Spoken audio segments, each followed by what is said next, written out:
broadcast network, AfterBuzz TV.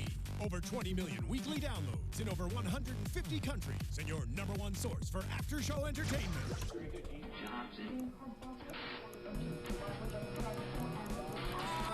AfterBuzz TV, the destination for TV superfans. Producing after-shows for over 300 of your favorite TV shows.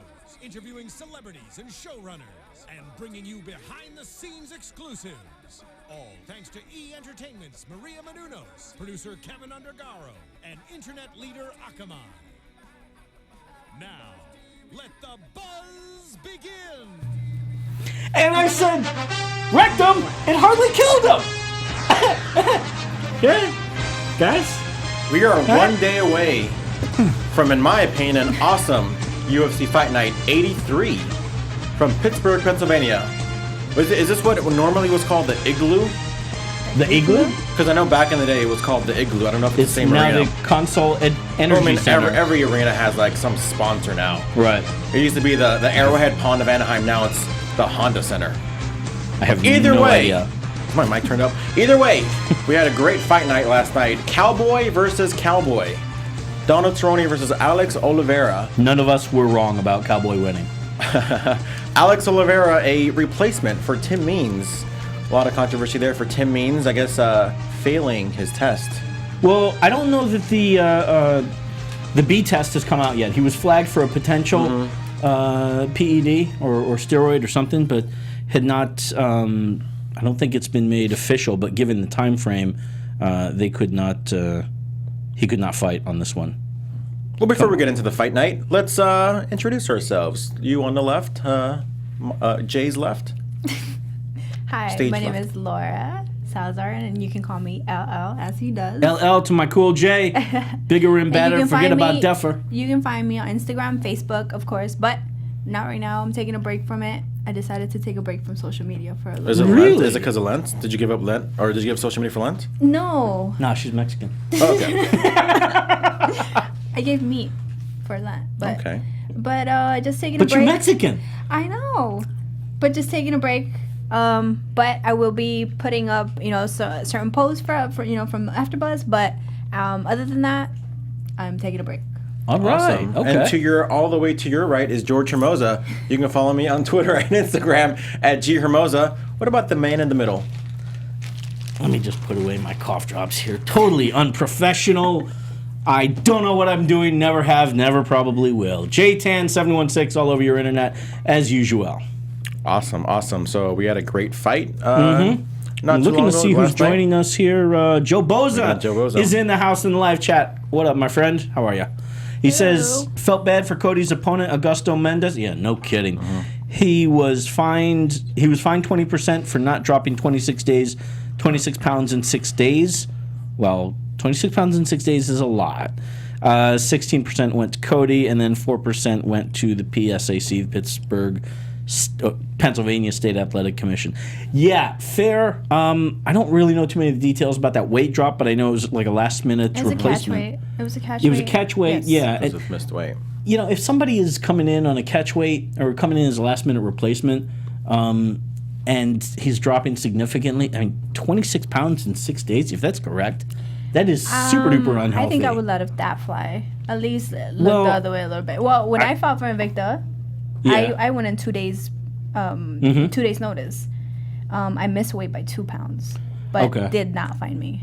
They didn't find you. It's only fair. Yeah, but that's that's an issue. Like I don't think he should have been fined if you're cutting that much. Like that's actually kind of dangerous. That's a lot. We will talk about that a little bit later. But on top of that too, in that same match, one of my 3 flubs, bones to pick during this thing. A lot to talk about, definitely. Not just about the actual fights themselves, but a lot of the background of, what's happening in the fights. We could say that Mendes actually kind of got punished for that, for taking a couple of shots afterwards. Yeah. After that stoppage should have happened. Jeez Louise. Well, if you're watching us on YouTube, thank you so much for watching us on YouTube, especially if you're watching live. If you're listening to us on iTunes or SoundCloud, again, thank you so much. We really appreciate it. All the ratings, 5-star, et cetera. So we haven't been here in a few weeks. Of course, a lot of things usually happen when we're gone in a few weeks. Unfortunately, in some ways, maybe like a pioneer of UFC and MMA himself, Kevin Randleman passed away about 10, 11 days ago. talk about maybe? I know me personally watching him fight in Pride and UFC. I know you guys have some good memories for him too. Maybe favorite memories, favorite matches of you guys. Go for it. Well, I think for anybody that doesn't know, because I think there's a fair amount of fans listening and watching to us that weren't around, weren't paying attention to the heyday of MMA. Kevin Randleman was, as George said, I don't know about one of the pioneers, but certainly one of the early stars. Definitely there. Definitely was a big star before the boom. Yeah. Ohio-based wrestler, two-time NCAA champion that was in the 90s, I believe. Trained with Mark Coleman at Hammer House in Ohio. Former UFC champion. That's probably his biggest claim to fame. Former UFC champion. Had a great match with Boss Rutan. And was a star in the early 2000s over in Pride. One of the prototypes, I'd say, even to guys like Rampage Jackson, or maybe to an extent even DC, Daniel Cormier. He exuded personality. Big, just totally, very yoked out, stocky Ohio wrestler that, Hammer House, the legacy of Hammer House was these guys really, I don't want to say inventing, but bringing ground and pound kind of into the mainstream as a tactic for MMA. And Kevin was one of them, and he had some great matches in Pride. Of course, the UFC had a run there, fought in Strikeforce. Not the biggest, not the best record by any means, but faced some of the top guys in the world during the time. In their prime too. Yeah, exactly. The most memorable for me is probably him knocking out Mirko Cro Cop. That was, to me, was like, and you can even hear a clip of it. They showed a little clip of it on the fight night last night, and you can just hear Mauro Ranallo just go crazy, because it really was that big of a deal. Like, Cro Cop was a machine back then. Yeah. And his fight with Fedor Emelianenko, I mean, one of the highlight reel. The greatest suplex ever. Yeah, exactly. That suplex is a highlight reel one for the ages. Even though Fedor got up again, but then again, Fedor is a T1000, so it's understandable. Me being kind of like new to the sport, maybe 5 years, I don't know a lot about the older fighters. But when when a name comes up like this, I do research them. And he was definitely a stud. Oh yeah. And, he probably fought with broken everything. Oh yeah. And he just went out and fight, and he loved it. That was kind of the knock against him, was the injuries throughout his career that probably stunted him from having more of a career than he did, or achieving as much longevity at the top. He was always one of those contenders. Granted, UFC champion.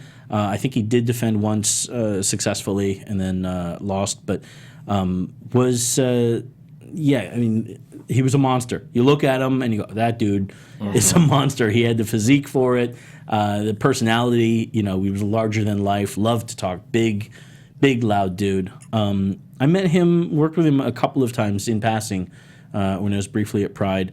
And was always he didn't remember me. We didn't see each other enough. But my colleagues, he was tight with Turi Altavilla and Jerry Millen and those guys. I mean, Pride and the Japanese people loved him in general. But when I did see him, it was always in passing. He and his wife Elizabeth were always super friendly, really energetic. He was having fun, and she was kind of volleying back that fun energy. They were a good team together like that. So shame to see him pass so early. Always unfortunate, especially I mean, is there really a right age? This is a rhetorical question, by the way. There's no really right age to pass away. Whether you're in your 60s or 70s, or in this case 40s. Like, obviously it hurts a little bit more if you are maybe in your 40s, especially due to heart failure. Unfortunately, maybe it does bring up some questions as far as obviously he didn't have the cleanest record as far as drug tests and whatnot, Right. But it does kind of go saying, you got to be healthy. You can't just, these things might hit you at the end. Yes, they might be a short-term fix as far as maybe your career, but the long-term health issues definitely something that can't be ignored either. Yeah. I don't know that. I mean, it remains to be seen. I think I know. Obviously, I don't know if the autopsy has been done, but the official word was heart failure due to pneumonia. Yeah. So you get pneumonia and you're in a bad way. Yeah. Maybe that heart failure was attributed to previous steroid use. I don't know. I mean, I think we'd have to wait for the autopsy to come back and that. But either way too early to go. Yeah, I agree. Well, we're going to move on. Now we haven't been here in a few weeks, but there is one briefly match I wanted to talk about really briefly. One briefly match, very briefly, by the way. Wonder Boy versus Big Rig, Stephen Thompson versus Johnny Hendricks. I say that because that was a welterweight, fight. Mm-hmm. The main event for last night was a welterweight fight. But really briefly, though, I'm going to say briefly like 10 more times. What did you guys think of that fight? I mean, you guys know what I thought. I'm a biggest Wonder Boy fan ever. So were you guys surprised at that the result? I thought it was very beautiful how he just executed it. I thought he just demonstrated very great skill from him and just kept Hendricks away, and just he was frustrating him. Were you guys surprised at the finish? I was.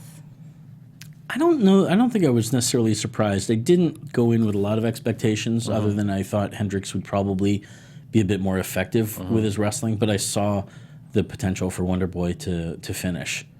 Yeah, I mean, it's the sport moves on. Johnny has been through a lot with his body, missing weight, cutting from really high. I think that may be catching up. He actually looked great in that fight. There's that too. Yeah. I know he was quicker to get that. Like he was healthier in his weigh-ins, but and that's probably smart to do in a post IV ban time that we're in now. But between that and the wars with Lawler, we may have seen Big Rig at his best. We may have seen him peak already. Whereas Wonder Boy is a guy still on the rise. I mean, he went from number 8 to number 3. 3? Yeah. Wow, that's quite a jump. So the only people above him are Rory McDonald, who I don't think should be number 1, but then you got Tyron Woodley at number 2. I mean, where would you put Stephen Thompson next? Where would you have him fight? Oh, man. I don't know. I haven't even thought. I still think. Here's the thing. What do we got with the welterweight division is kind of on hold for a moment with this whole Conor McGregor thing. I don't know if that's coming. I mean, I'm hoping not. I mean, yes, it'd be awesome to see, but for the sake of just everybody involved, I mean, I hope he doesn't immediately fight for the welterweight title. I hope that doesn't happen either. It shouldn't. I am completely. Even though I think there's a good chance that McGregor will win in 2 weeks, he will possibly beat RDA. I'm against it, and I realize the hypocrisy in that. Not a little too much, though. Like, it's one thing to move up to the lightweight. Now it's like now you want to move up to the welterweight, and I kind of we let you do the two division thing now. Defend your title now. Exactly. Yeah. So there's a lot. There's an argument or an adage where you're not really a champion until you successful defend your belt. Especially because he didn't even clean out the lightweight division. He's not. He never even fought one guy on the division. Maybe you can argue Poirier, who moved up, but But what I will say, and I wouldn't even count that one because that was at 45. McGregor. I really hope we don't have to talk about McGregor at 170. Not anytime soon, at least. Right. I am a big proponent of having the division continue moving and fresh faces. Woodley has been sitting on the sidelines for a while, and I think he deserves that title shot. Absolutely. Well, I mean, if nothing else, it was promised to him when Hendricks didn't make weight several shows back. So let's just move that one ahead, and then if things, and then you've still got Wonder Boy. To me, maybe Wonder Boy versus Damian Maia. Yeah, that's an interesting one.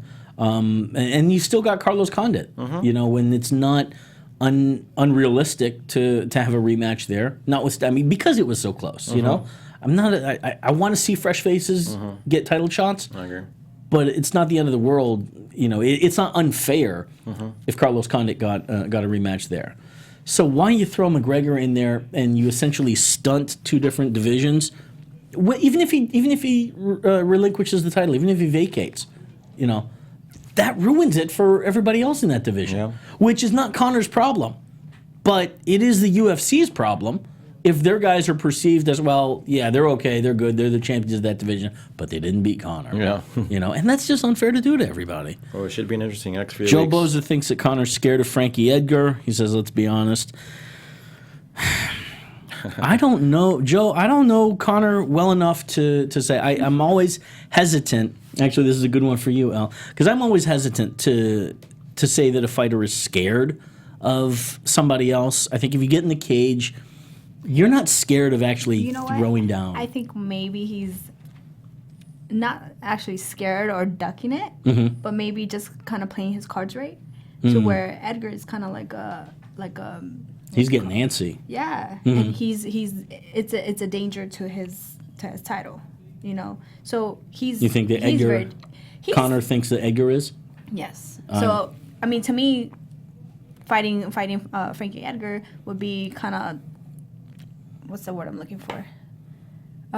Screwing himself Yeah. into a corner? Yeah. Yeah. So How funny is that you'd rather fight Rafael Dos Anjos 10 pounds up than Frankie Edgar in a division that you've been making? Now, again, I think part of this is just my opinion, that the post-IV ban may possibly be affecting a lot of guys on their decision on how much they want to cut.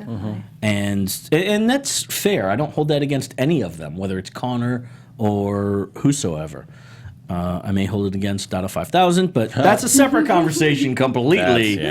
That's for the Twitter. You can hit us up on Twitter for our thoughts on that. But from I don't want to interrupt you. No. I know the word that I was looking for. He was taking a gamble with Frankie Edgar, which he has a potential of actually beating him. Right. Where he doesn't, he wants to kind of play his cards right, and especially he's being in a good post right now. He's at a higher level where he can actually call shots. Might as well. Why not? So. But still, to think, I mean, I guess it makes sense. You'd rather go up and wait. That way, if you lose, you have an alibi. Yeah. I mean, like I said, I mean, we got to maybe wait a few weeks for it to really see how that ends up. Because you can lose the RDA and pretty much like, oh, well, there's no point to go into the welterweight division. But speaking of the welterweight division, Donald Cerrone fought his first fight in the welterweight division. First one in a long time, I believe. I think it's, maybe early Donald Cerrone. Yeah. Against Alex Oliveira. Cowboy versus Cowboy in the main event of Fight Night 83. What did you guys think? How'd you think? Obviously, you can't score the round. Cowboy that did ended great. really quickly. Look, Cowboy did great, but Cowboy sucked. Cowboy had a fantastic showing, and yet Cowboy did not. And I know previously I mentioned maybe Donald Cerrone, and I could be very wrong about this, maybe got hurt by the long layoff of 7 months without fighting. And maybe like he over-prepared for RDA, as opposed to now, a month and a half later? The pressure was certainly off of him. I mean, do you think that helped in his maybe preparation for this fight? Well, you know what? He actually looked very confident inside the octagon on this time around. In regards to like when he fought Dos Anjos, he was a little off, I guess. Yeah. But this time around, he's fighting Cowboy. He looked very confident. Do you think that pressure though got to him, or is that how much is that a factor for you typically? I think for Cowboy, not really. Yeah. He doesn't really give two. DGAF, right? Yeah. DGAF. Now, speaking of pressure, I did want to quote Cerrone in an interview. He said, and I quote, "There was no pressure. This was the first time I really felt alive out there."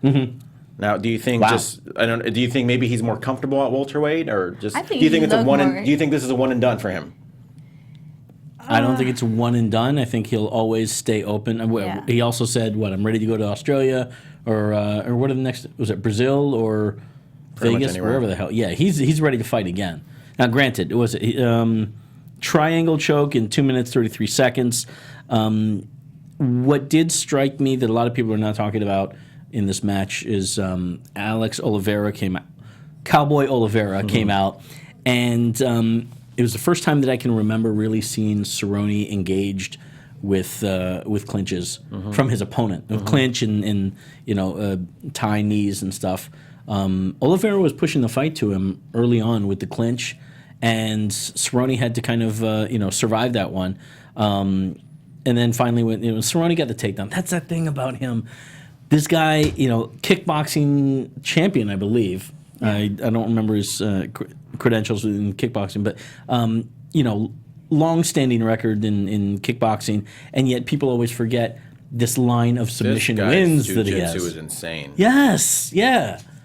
Cerrone is not a dude to be messed with on the top, on the floor or on the feet. I mean, to be honest with you, when I saw him, and to me, I saw him literally have full guard and literally crawl on top of him, crawl himself into a triangle, like with such ease. Yeah. I mean, I compare that kind of jiu-jitsu to maybe not to Damian Maia's level, but it just looked beautiful to watch. I can watch that crawl to the triangle over and over again. Mm-hmm. Did you kind of feel the same way, Laura? It was super fast. Of course I wanted more action, but that triangle was very beautiful put together. From mount to getting the triangle from top. Slick technical stuff, right? Yeah. It was very sweet to see. Mm-hmm. So Cowboy. Which Cowboy? The one that lost. Okay. Oliveira. No, he actually tapped very quick. Mm-hmm. He had it sunk in very, very, very tight from the beginning to where he actually transitioned into the bottom. Yeah. He had it really, really tight. Now, you had an issue with it. I have my 3 officiating flubs. Well, it's gonna add up because for example, obviously we were talking about the main event first. I saw Oliveira tap out a lot. Did you? I saw him tap out at least like too. 10 times. I did too. I didn't. I think it was kind of fast tap, but it didn't feel to me like maybe like 3 taps a second. But with that said, I still saw like 10, 11, at least 10 taps. I didn't think. Okay, but I didn't. And think the way was Yamasaki referring? Nicole, I'll get to you later. Wait. I think it was Mario Yamasaki. My correct? fat fingers is the problem here, and Facebook chat. Yeah, I think it was Yamasaki that was reffing. To me, it's like he just kind of like, okay, he's tapping. Like, you need to get in there. Like, he's probably dying right now as from a choke. Like, you need to really like get in there. And you can even see at some point, you can even notice it. Cerrone's like, dude, he's tapping. Yeah. Oh, he's tapping. Yeah, okay, I remember seeing that gesture. But see, he started tapping right after he. Once he got hooked, it was in. Like he was tapping. And as soon as he got turned over, for him to be at the top, that's when he started tapping. Yeah. Mario Yamasaki did not have his best night last night. I agree. There was that, and now that you mention it, fair point. I'm going to go back and watch that finish again because it didn't strike me as leaving that much time or letting him suffer that long. But you could be right. But let's see, one of the earlier ones, I think on the was it the prelims? No, it was the main card. Cody Garbrandt and Augusto Taquinho Mendez, last minute replacement, willing to fight Cody, but. Boy, that was... So, Cody wins by TKO in the first 4 minutes, 18 seconds. Cody lands a right, left, right, a combo that drops Mendez, and Mendez drops. He's not quite out. His eyes rolled back. You can kind of see, Cody says that he saw it. His eyes rolled back when he landed.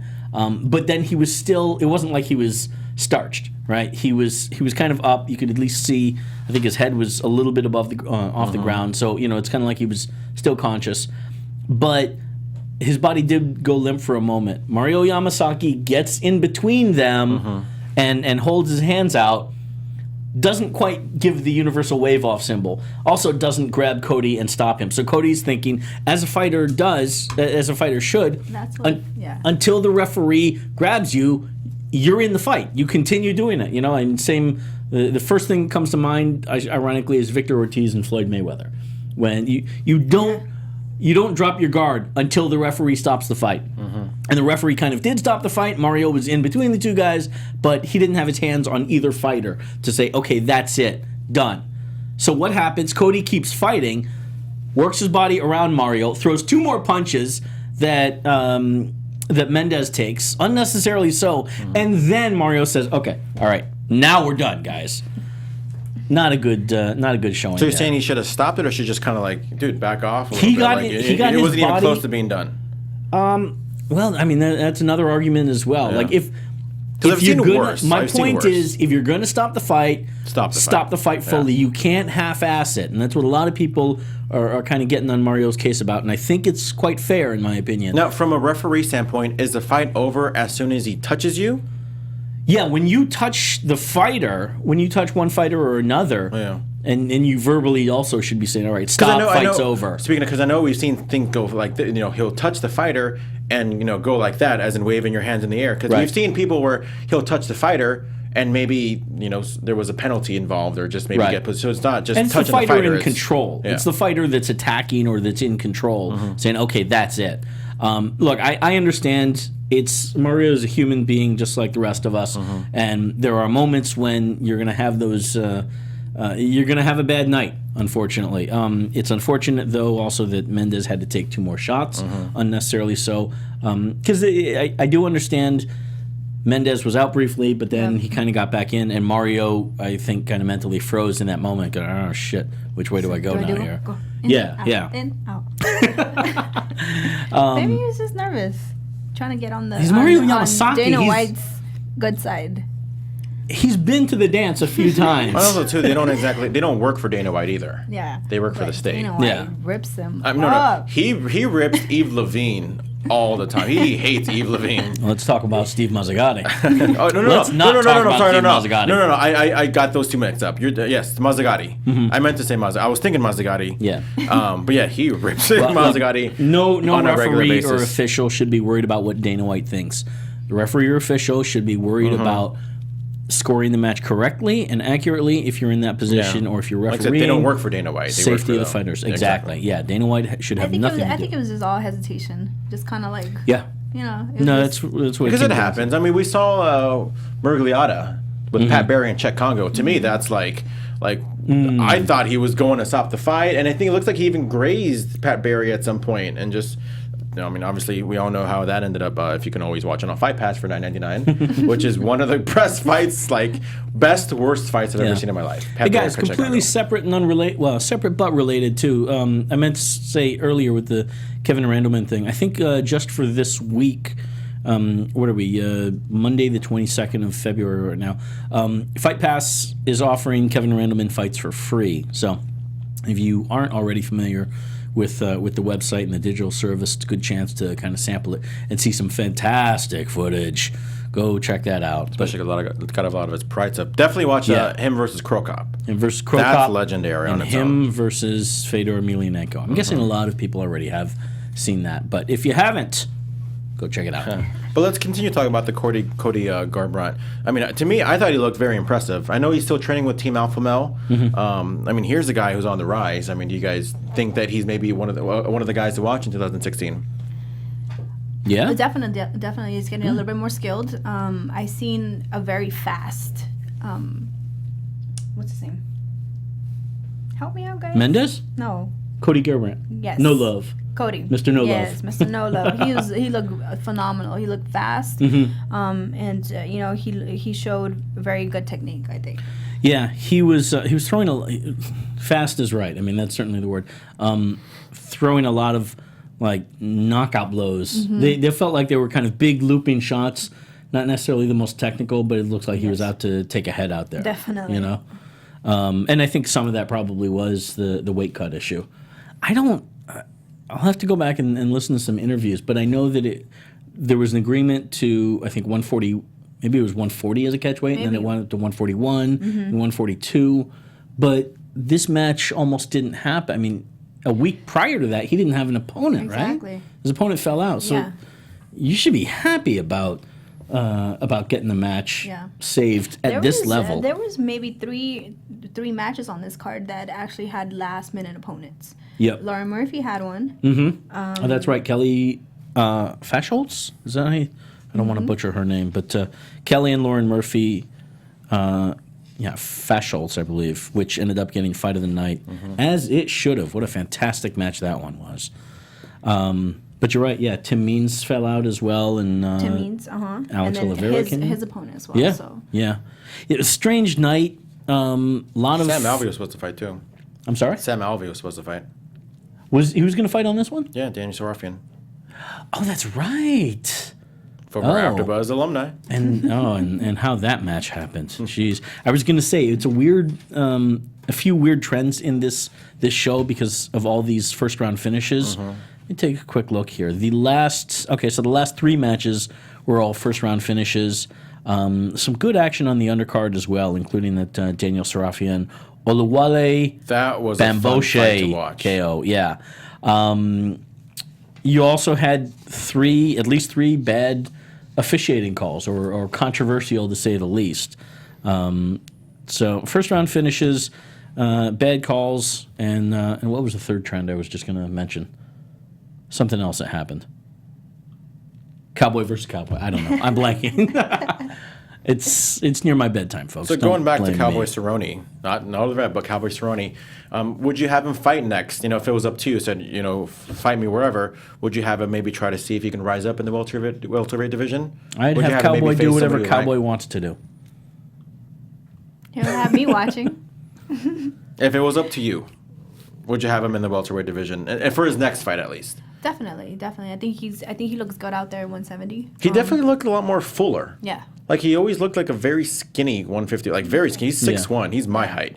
I can never see myself as 155. I can't even see myself as 185, to be honest with you. Yeah. But he looked a lot fuller and whatnot. I mean, obviously, probably, more natural weight. Obviously, again, I think he's a guy who's proven himself in the lightweight division.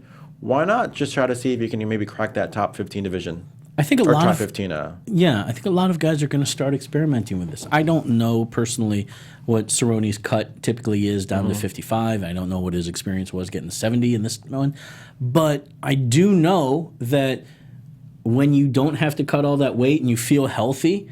I mean, the idea behind this whole thing with no IV ban and possibly more weight classes, which is going to be an idea introduced at the Association of Boxing Committees. Yeah, more weight classes, having weigh-ins be allowed to be done farther out than just 24 hours before, and possibly even. I'm going to bring this all together with the point, but possibly even having annual bottom limit weight limits for guys to go, so that when you get registered to fight in a year, you get your license done. They'll do a body fat check on you when you're hydrated, and they will determine you can go no lower than this certain weight. Now, these are all ideas that are being proposed and discussed. But essentially, everything is done, and correct me if I'm wrong, everything is done for the safety of the fighter. Safety of the fighter, well, yes, insofar as them going into a match hydrated more than what they would be on just a 24-hour turnaround from the weigh-ins. So, point is this, though. Cerrone didn't have to cut down here. He didn't have to kill himself to make this weight. He went in. He felt better. Certainly performed better, or at least, performed well. He didn't have a shitty performance by any means. So the idea being that all these changes that we're seeing, the idea behind it is that these fighters are going to be able to compete healthier, feel better. And actually give better shows as well. Exactly, Give yes. the better of them. Yep. Yeah, the best put better them shows is for the fans and, and better for fights. themselves. Yeah. And they're going to be healthier. It's going to be safer for them. You're much better off fighting when you feel good and healthy rather than depleted and cut down. I mean, you can speak to that Definitely. far better than I can. I've never had to cut in a very long time. That's all I'm going to say. I mean, speaking of great performances, number 13, Derek Brunson, in my opinion, I thought he looked amazing.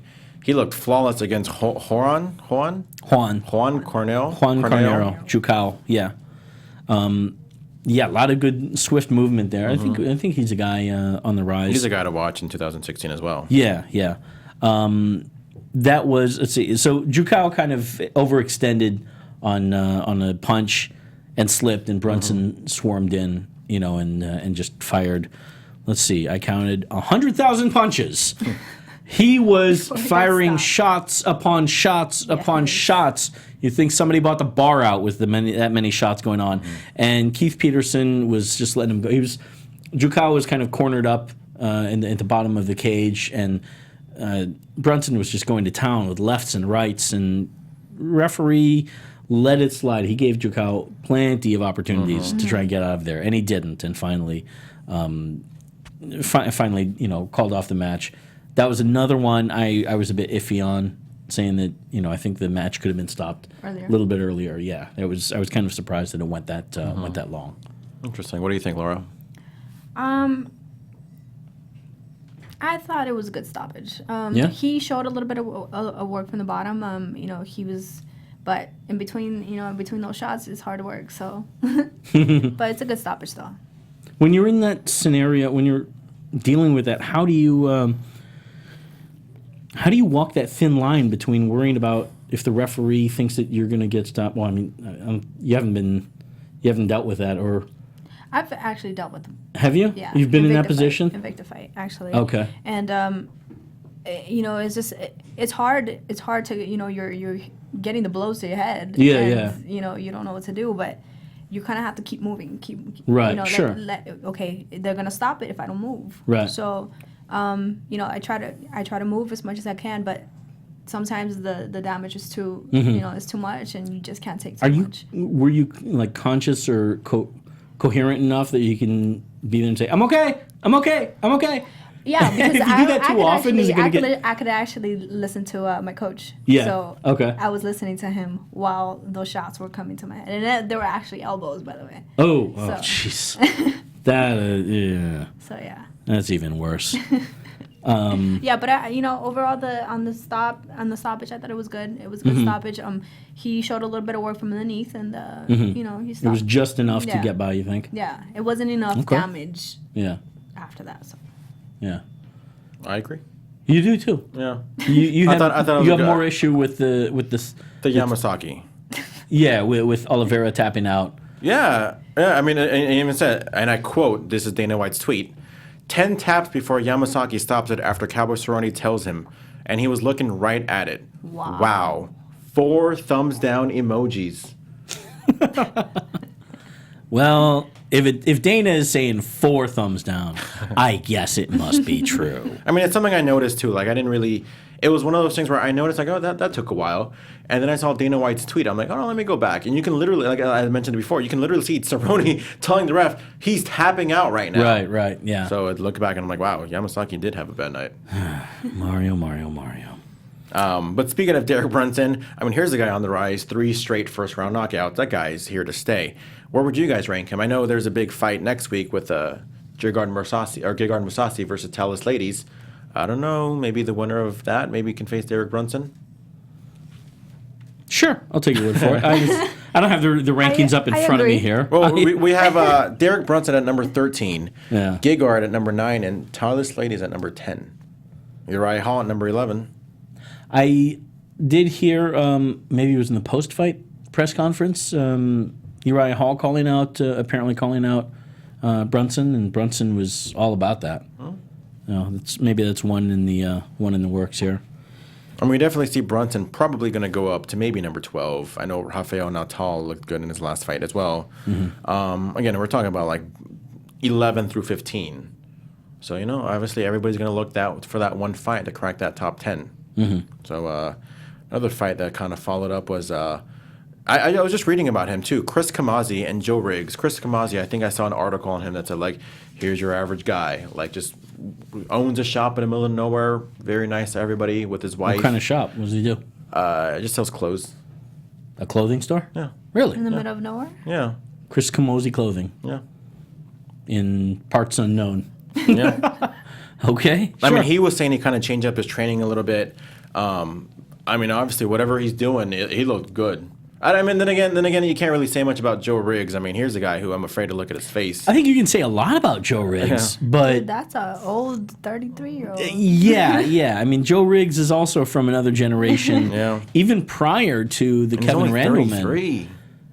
Joe is 33 in age, but if you cut him open and counted the rings in him, no, you're talking in the 70s or so. Yeah, God. Joe has seen a lot. Joe's an interesting guy that's been up and down in weight divisions. Started as a heavyweight. I think he first got into the sport as a super heavyweight, if I remember correctly. His issues with chemical dependency and substance abuse are there, and they've been chronicled. He's talked about it in interviews. He's a guy that's war-torn. He's seen a lot of matches. Hasn't looked great coming back into the UFC. 1-3, and that one is like a DQ. Yeah, from an illegal upkick. I'm not sure how much longer Joe Riggs has in terms of his fight career. Or even if they cut him, he's probably going to get picked up by Bellator. Yeah, he's going to end up somewhere else.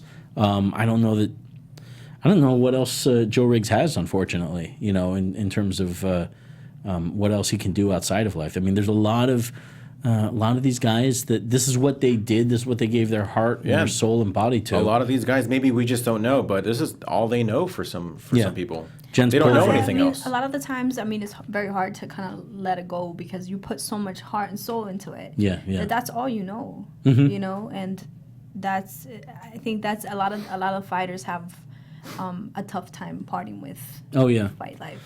Absolutely, it's the fight life. It's the glory of it, and also for a certain generation of guys like the Joe Riggs or the Jens Pulvers, Or like Chris Liebens.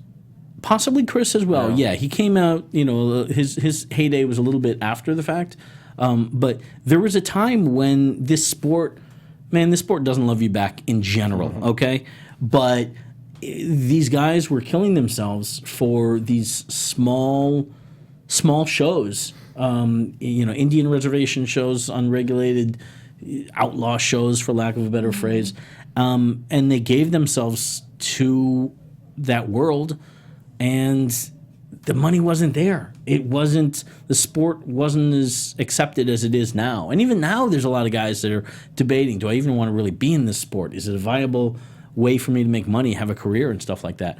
But unfortunately, guys like Joe Riggs, Jens Pulver, Ken Shamrock, for that matter, they peaked long before the sport got to the point where you can make a living at it, and that's unfortunate for those guys, because, as you said, they gave their lives to this sport, their heart and soul, and now there's not a whole lot more to show for it other than some great matches on Fight Pass. Yeah, I'm not gonna lie though, I thought this match had a late stoppage. Really? And guess who reffed it? Mr. Mario Yamasaki. So if you go back to and watch the fight, you kind of see, Kamazi land a pretty good punch, and so Riggs clinches up, and literally you count him 1 knee, 2 knees, 3 knees. Yeah, The sixth knee. 6 knees. Right. It's like I would have stopped it at the third. They weren't landing at the head, though, were they? Joe was clinched up, or Joe was you can tell he was protecting. The safety of the fighter, yeah. Didn't something happen to his arm? Because I kind of see him when he fell to the ground. He actually was holding his arm. Even when they were announcing the winner, there's something I didn't know. happened to the arm or something. I have to go back and look, but yeah, that was a fast one. Chris Camozzi getting the TKO in the first 26 seconds. I have jab, leg kick, flurry, knees, KO. Easy notes for me. I was glad for that match. Only because it gave me more room to write other stuff. And for Camozzi's efforts, he got a performance bonus, $50,000. He and who was the other one? Let me take a quick look. Cerrone? Was it Bembo? Oh yeah. Cerrone got the other one. Were those the right ones? Yeah. Cerrone, I thought Cerrone looked good. Camozzi looked good. What about? I thought Olawe what did he say? Bambose? Bamboshe. Yeah. I thought he looked amazing. Yeah. He surprised me quite frankly. That left head kick was impressive, and the way and it's funny because and maybe just the way and I guess they were explaining it. Brian Sand was explaining that sometimes you just defend with bigger gloves, so you can't really time it well. But he got him, he's still blocking, and the power of his leg kick was just too much. Yeah, left head kick, dropped him. Follow up with ground and pound. I always this is my own personal slant against it, but whenever I see somebody go in with dreadlocks, I don't really hold my breath for that guy. For the most part, my experience only, pro and amateur circuit, has been that guys that are rocking dreadlocks that get in the cage. What's the guy from? Is his name Charles Bennett? Crazy Horse. Yeah. Well, he's got these baby twists. I wouldn't call those dreadlocks. Okay. To be fair, Terry Sokoju, he had a fantastic first couple of matches against very high-level guys. He was knocking out. Who did he knock out? I think it was Little Nog, then Big Nog, back-to-back, in the late 2007, the last couple of events of Pride. Yeah. Yeah, 506. Yeah. Didn't fare as well afterwards when he got into the UFC. Yeah. But, man, there's something about dreadlocks. So when I saw the Chiron photo of Olawale with the dreads, I'm like, oh man, it's a good night for Daniel Sarafian. And then he shows up and he's completely clean shaven. He's got maybe a little bit of curve or design in his hair, but they gone. And I was like, all right, now we got us a fight here. And it looked like he had a glow in the dark cross on the back of his head. Really? Cool. Yeah. Glow in the dark? I don't know. It looked very neonish. It was whitish, but it wasn't white. It just looked like if you turn out the lights, you can still be able to see it. I don't know. I that's what I noticed. Bizarre. It was cool. I liked it. I dug it. He definitely stood out to me. I thought to me. I even put in my notes where other things to talk about. I put his name. You can even see it. Have it in print. I see it. It is there. Yes, indeed. Now the one match though that we should talk about. Yeah, our guy Joe talking about. Judges say what with Marion Renault versus Ashley Evans Smith because Ashley won when Marion did the perfect fight. Well, Joe, I don't know that Marion. I disagree that Marion won. I ended up giving Ashley the second and third round. But so, Elle, you want to talk about this because it's that was controversial. Did you watch that, George? I have not watched the Fight Pass yet. Okay. Okay. Well, the opponents were Ashley Evans Smith Mm-hmm. versus Marion Renault, and first round, Marion did his or her thing, man. She went out there. Yeah. Did I say his? You say his or her thing. Oh. She didn't do his thing. No. She did her thing. Yeah. They look great movement-wise, both of the ladies, but I think Marion had a little bit more of an edge in the first round, and she actually finished off with a guillotine. Yeah. At the end of the first round. Right. So, close to finishing with that choke. Yeah. And got saved by the bell. Mm-hmm. I think. Agreed. Because it was pretty deep. So. Yeah. But second round, I think it was up. It could go either way. I did not get to see the last round, but just based on that, I think Marion was a little bit more active throughout both of the rounds. Yeah. So. Like I said, Marion, there was no way that Marion lost the first round.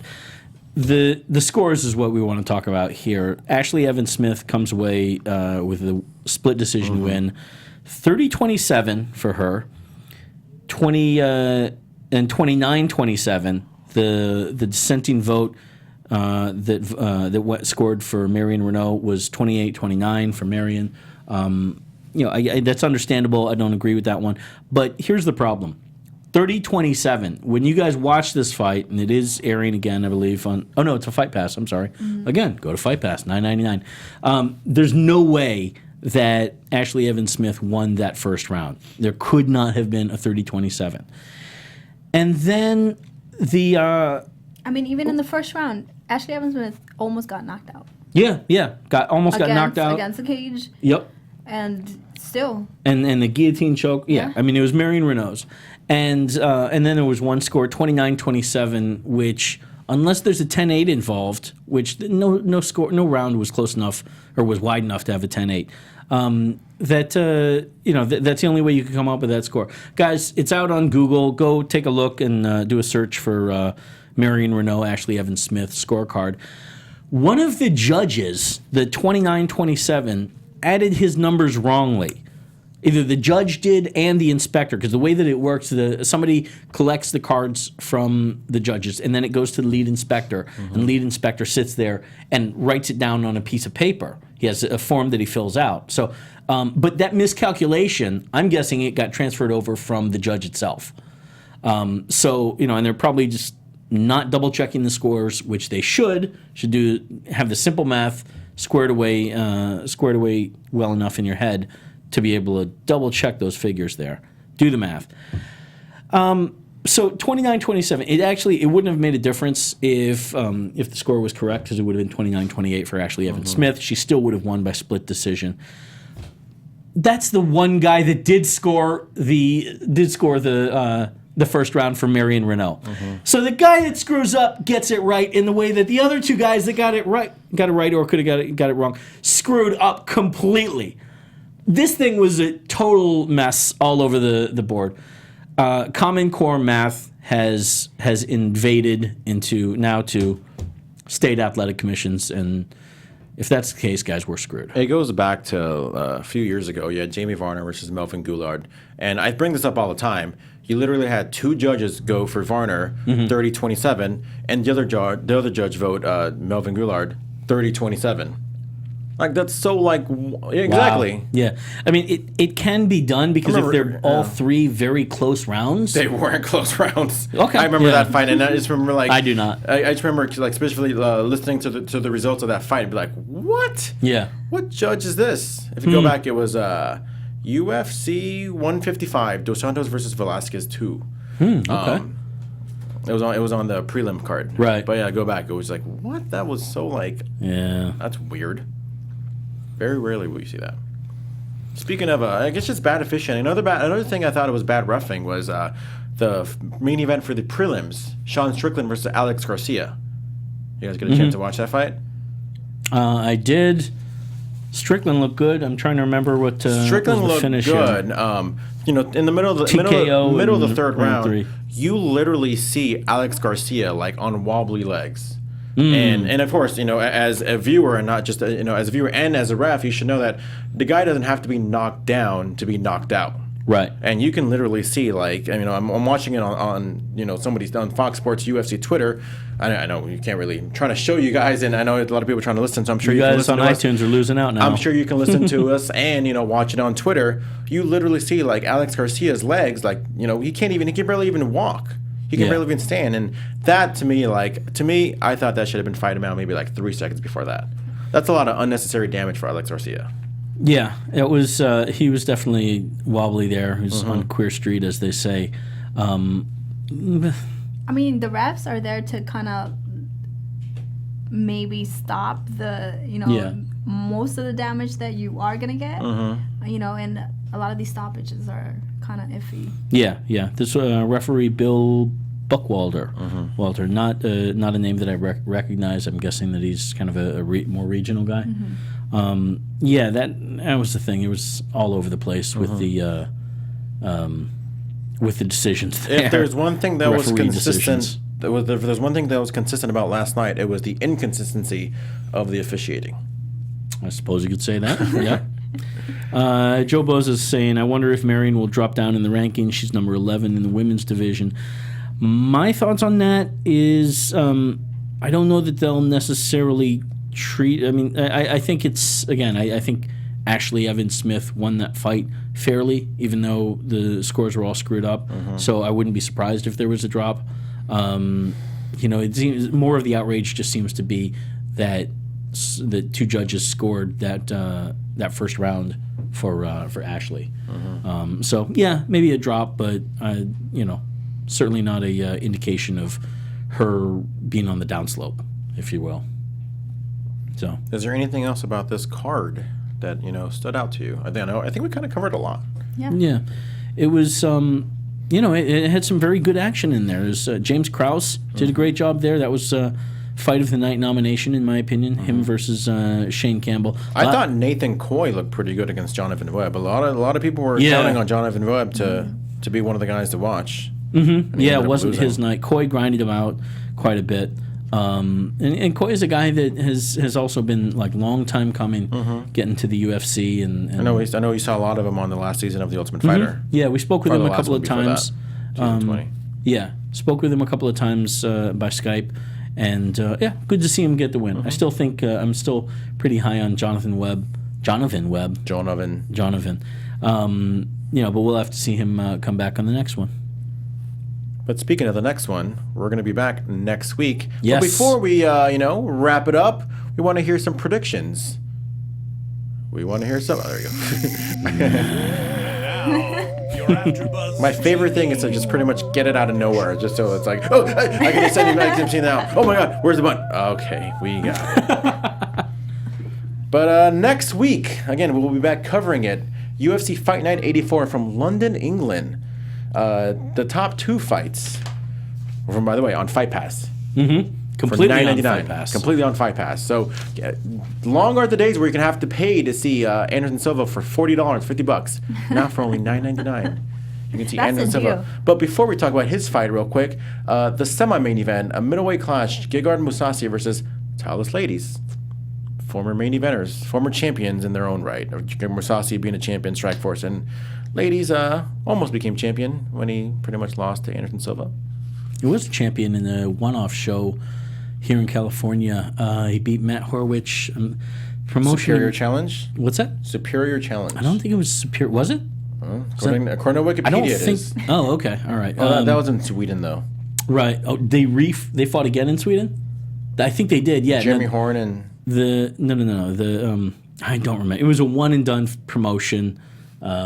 Do you remember? This would have been like 2008, 2009? No? All right. No.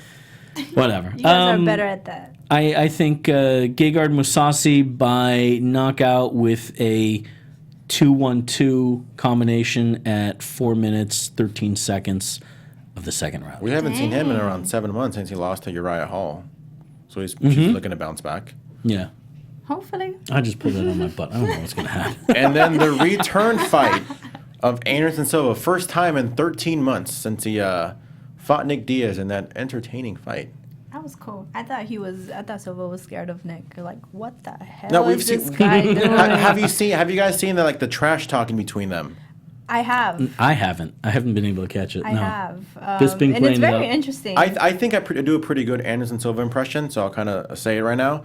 But so like they're in a gym together, obviously doing press and whatnot, and you see Bisping like kind of come in. It's like, oh hey, she's like, oh no, hey, okay Bisping, okay Michael, oh no, but you're no champion, you're not the champ. Oh no, just make sure you don't take don't take Viagra anymore. Oh no, it's okay. He's like giving him a hug. He's like a friendly trash talker, It's like that sucked. That impression was horrible. Yeah, I gotta be in the moment, But for George, he's normal. Yeah. Oh no, it's okay. You. But I'm the champion. You have no knockout power. You sound like old Chinese lady. I think I sounded better. When he lost against Weidman because he was like, oh no, Chris, he's good champion, he's good. Okay, That the was voice better. may not be there, but that's how. But those are the words. That's what an impression is. Yeah. But that's a fundamental part of it. It was definitely an interesting way of trash talking. Like, oh yeah, cool, we're cool. Give him a hug. Right. They're Like, just kinda laughing it and off. you see Bisping like trying to rile him up, and Yeah. like Silva's calling him like, no, okay, cool, man, okay, just give me a hug. Keeps He's no keeps selling going it, for the hug, yeah. right? And it's like you can see Bisping get more angrier because he's not angering Anderson Silva. I mean, they're going at each other on Instagram as well. It's not that I'm not on Instagram or anything, but through other sources. Oh, there was that one clip where like I guess Bisping's trainer was holding like a bag, and then like Bisping actually hit his trainer in the head. And then Anderson Silva put something like, you're not supposed to hit the guy when the guy's They're holding a punch pads. bag. They're When holding the guy's holding the pads. pads. And Bisping replied back with like the drug, the needle? No, like a statement. Oh, okay. Like saying like, Dear Michael. don't take this drug, and don't take that, kind of mocking his failed drug test. Should be fun. Speaking of which, who do you think's gonna win? I got Silva. I'd like to see that. I feel badly that Michael never got his title shot. So against beat Anderson, anyone. so he always came up short. Yeah, he always came up short in that important fight. But now he gets to fight Anderson Silva. That's a nice, I guess, it's a moral victory. He finally gets his match against Anderson Silva.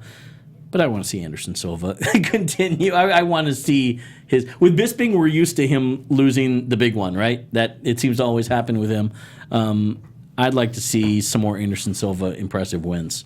A few more before. I thought you were going to say, I want to see some more Anderson Silva impressions. Not like, no, you'll see him next week.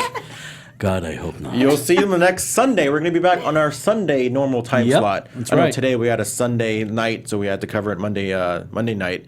So thank you, Joe Bozer, for watching us. Shout out, my man. You really are the best.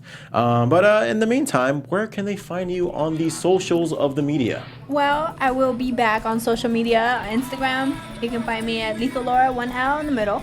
And that'll happen after Jesus comes back in the 3 days. Yes. East. That's after Easter, right? Yes. Lent. Jeez. I have changed all of my social media in the 1 hour that we were here, and I am now JTAN717. Psych. No, I'm not. JTAN716. As usual, that's not going to change.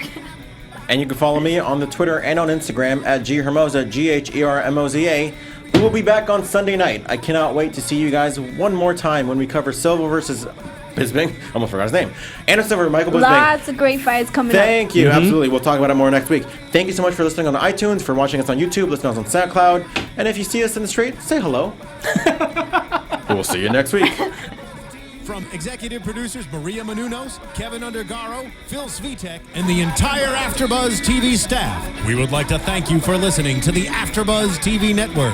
To watch or listen to other after shows and post comments or questions, be sure to visit AfterBuzzTV.com. I'm Sir Richard Wentworth, and this has been a presentation of AfterBuzz TV. Bye. See you later. The views expressed herein are those of the hosts only and do not necessarily reflect the views of AfterBuzz TV or its owners or principals.